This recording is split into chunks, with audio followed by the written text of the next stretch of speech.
Jane loves you. As much as a girl her age could, anyway. Except for the accidental drowning of her parents when Jane was 8, she'd led a sheltered life. The Sadlers gave her whatever she wanted, and she loved them deeply. Unlike Dom's parents, the couple had a true love match, so Jane saw marriage as an idyll. Meanwhile, he was heading into hell, a long stretch of uncertainty and hard work and poverty. How could her love for him survive that? Nancy shot him a petulant look.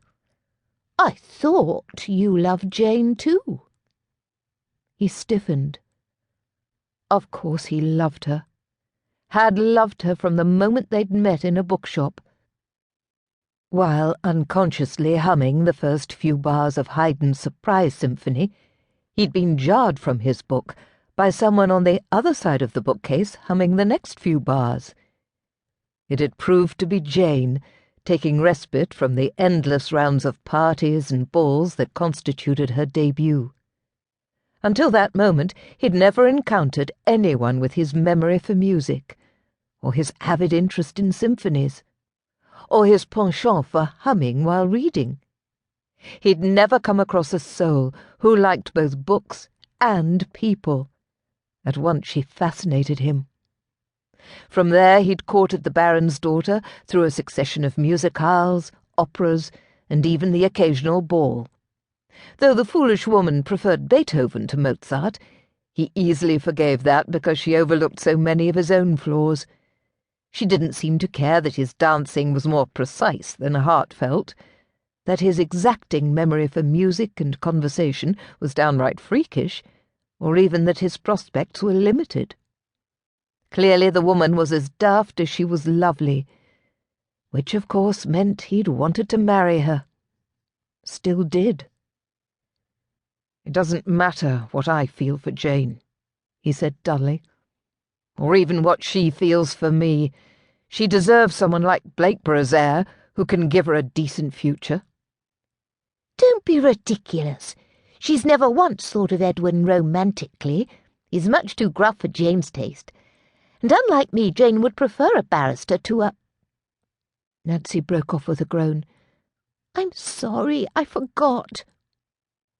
That I no longer have a future as a barrister, he said bitterly. Jane may not crave an earl's son, but she sure as blazes doesn't want a Bow Street runner for a husband. With a peevish look, Nancy said, I don't understand why you had to go off and take a position doing something so low. Why not live on credit until your brother relents and gives you back your allowance? Dom stifled an oath. As usual, Nancy saw the world through rainbows. George will never relent.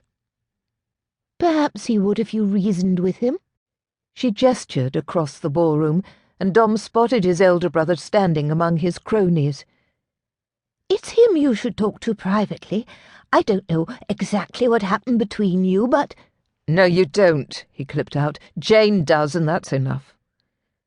Well, most of it, anyway. There were certain aspects he dared not tell even her. She says that George behaved badly, Nancy persisted. So if you would just explain to people what he did, perhaps everyone wouldn't be suggesting all these awful things you did to cause your falling out. His fingers curled into fists. Like what? She coloured. I don't know. That you were too friendly with your late father's mistress and byblows.